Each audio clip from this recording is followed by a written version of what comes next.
Hello, hello. Welcome, Tribers. Tribers. Already in Friday. Hello, Tribers in hashtag Canto Mindset community.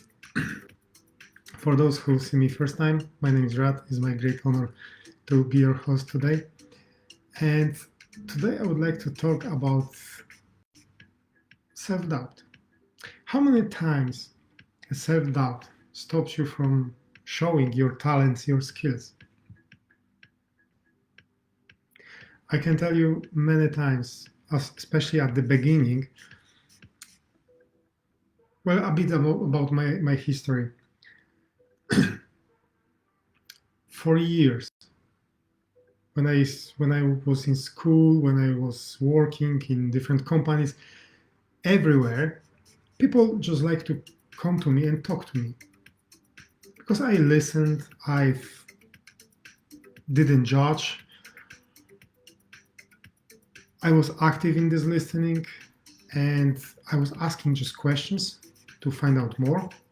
And happens that mostly those questions were the kind that makes the person think. And if that was some kind of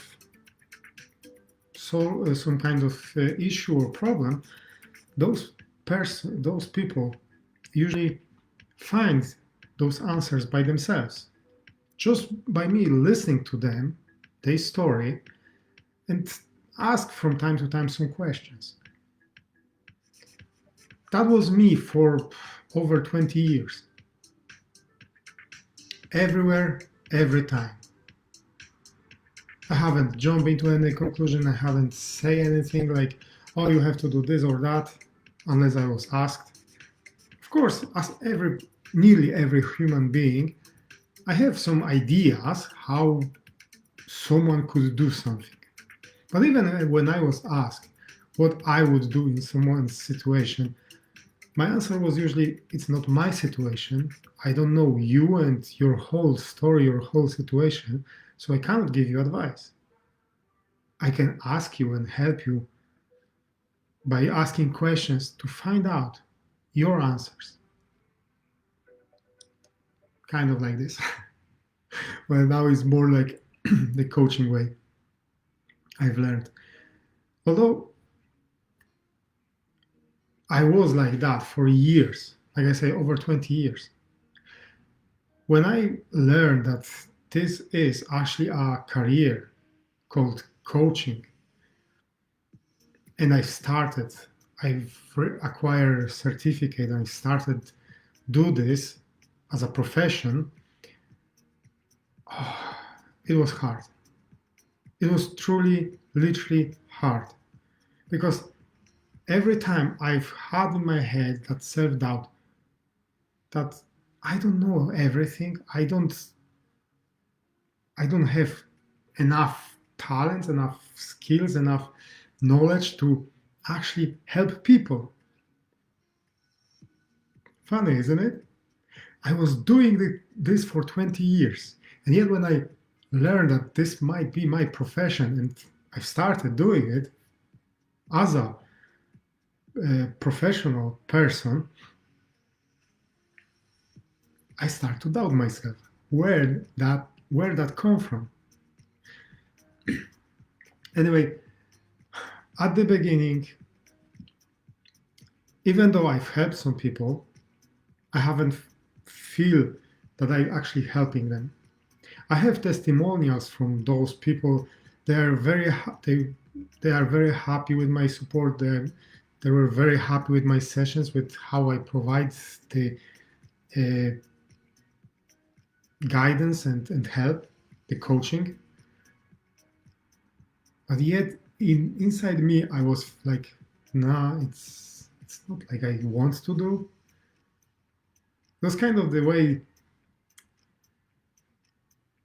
Actually, I think I know from where that comes from, partially. Well, I've learned some particular way of asking questions. I learned some special kind of magic, powerful questions.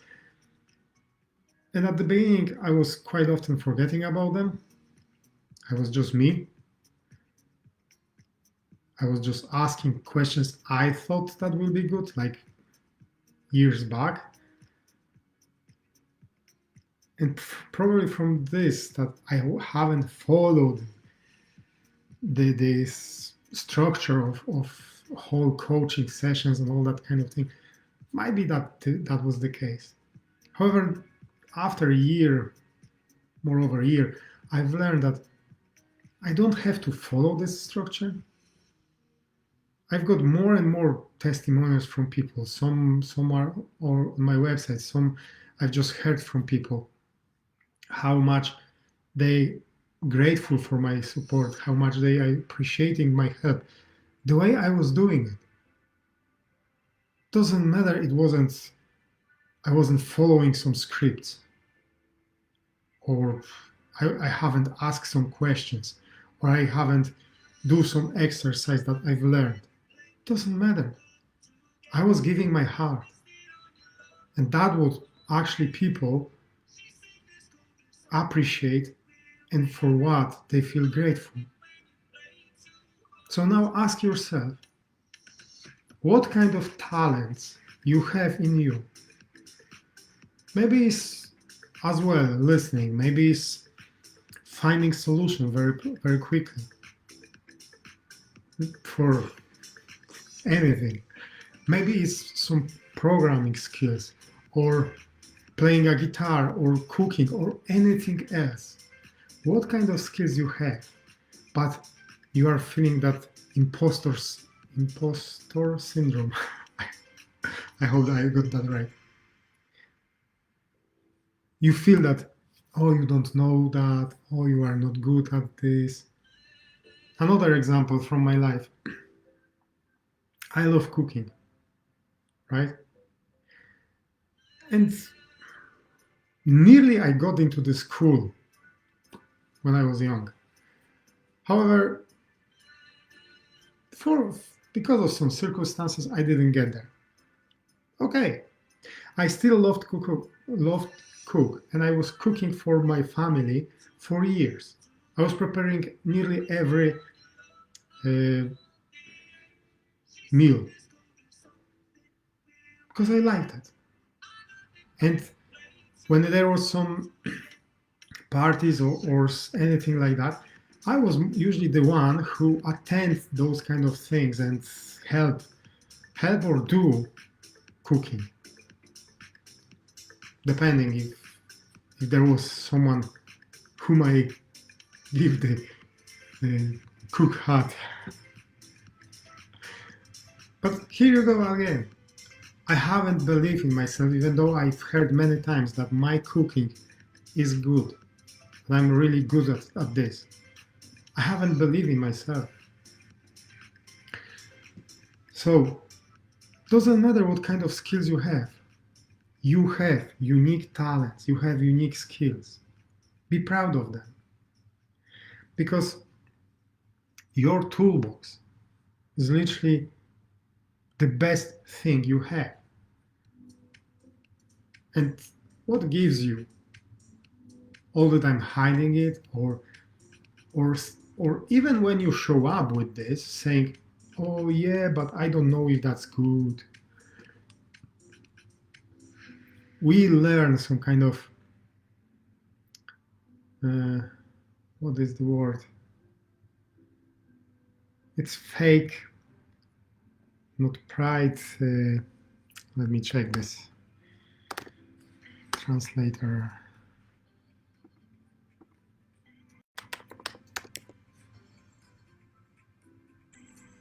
Humility.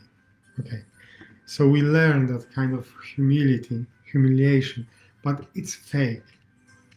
Because we've learned this and we were taught that we shouldn't be proud of our skills. We should always play low and don't show up, don't be show off. Okay, it's not good to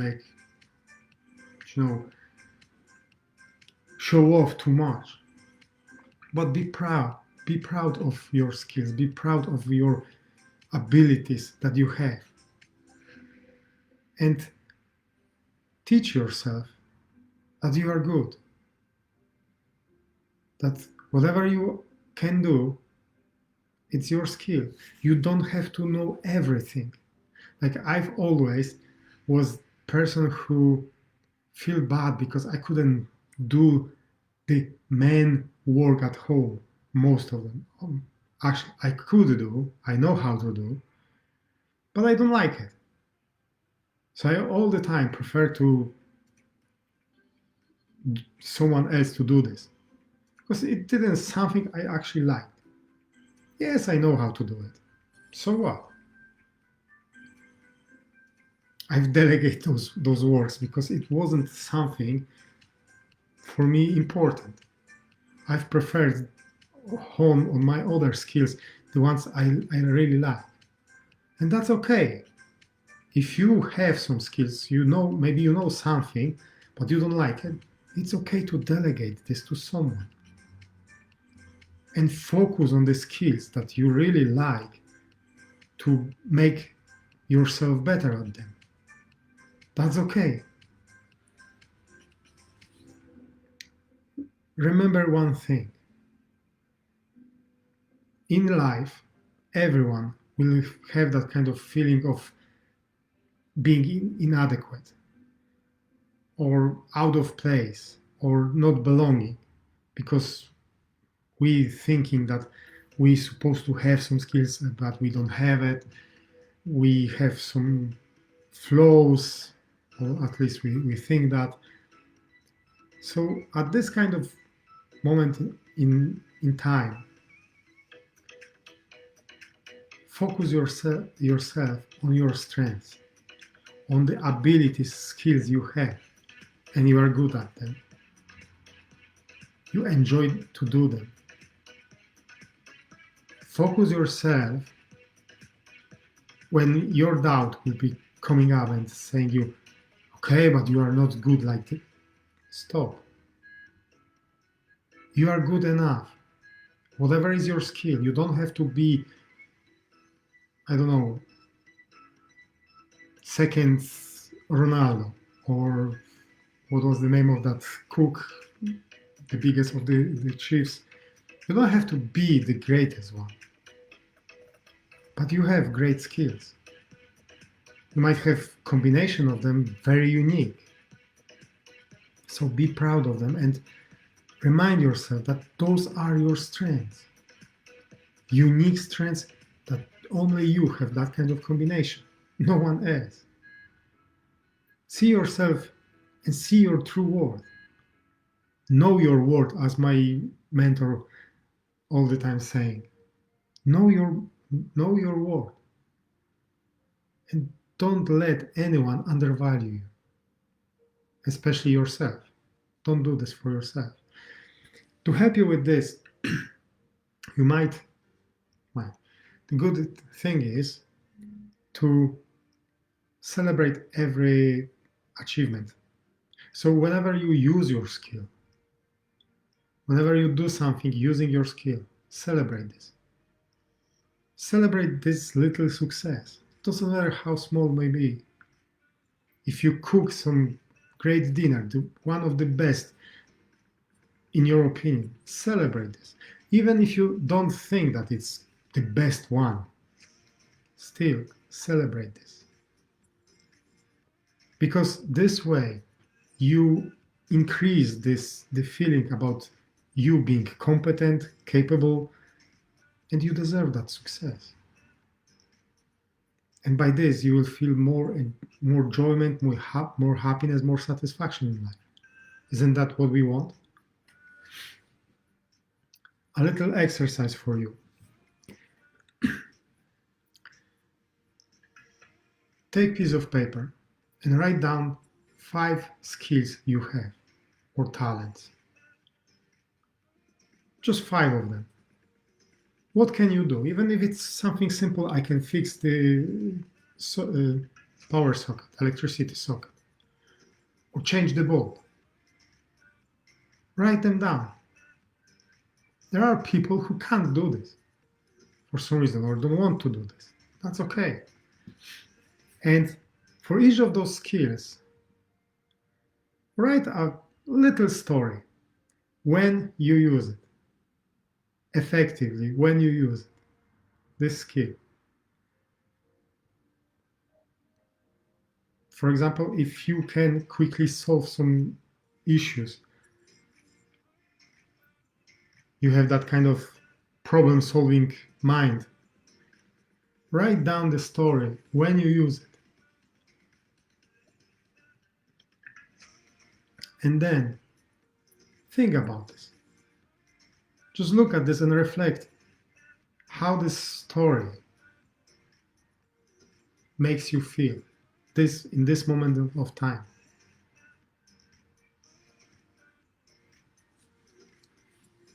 I know it might sound like simple, silly, but believe me, just by seeing your talents on the paper and seeing how you use them, how have you used them in the past, is very powerful for yourself, for your mind, and especially for your subconscious mind. It increases your belief in yourself. Try it out. For more that kind of support, free resources about how can you increase your beliefs, how can you transform your mindset, I'm inviting you to check out my YouTube channel, my blog on radoslavchomik.com, and other social media where I share plenty of that kind of free resources that will help you to transform your mindset and have that one hashtag can do. Because this is what I'm promoting here, that we all have our skills, our talents, and we all can do anything we want, anything we set ourselves to, and we can achieve great lives. As always, I'm inviting you also to join hashtag Can Do Mindset community if you're not a member yet. And finally, if you would like to get me as a coach, get support from myself, and you are a person who's struggling with starting new business, you have great idea for business, charity, application, or anything else, maybe some product, but you don't know how to start with it, connect with me, drop me a message, and let's have a chat. Because those kind of people I'm helping to move on, to find out how can they proceed, to get clarity on their goal and create that plan. How can you as well move on and achieve your goals? And with all this, I wish you many blessings.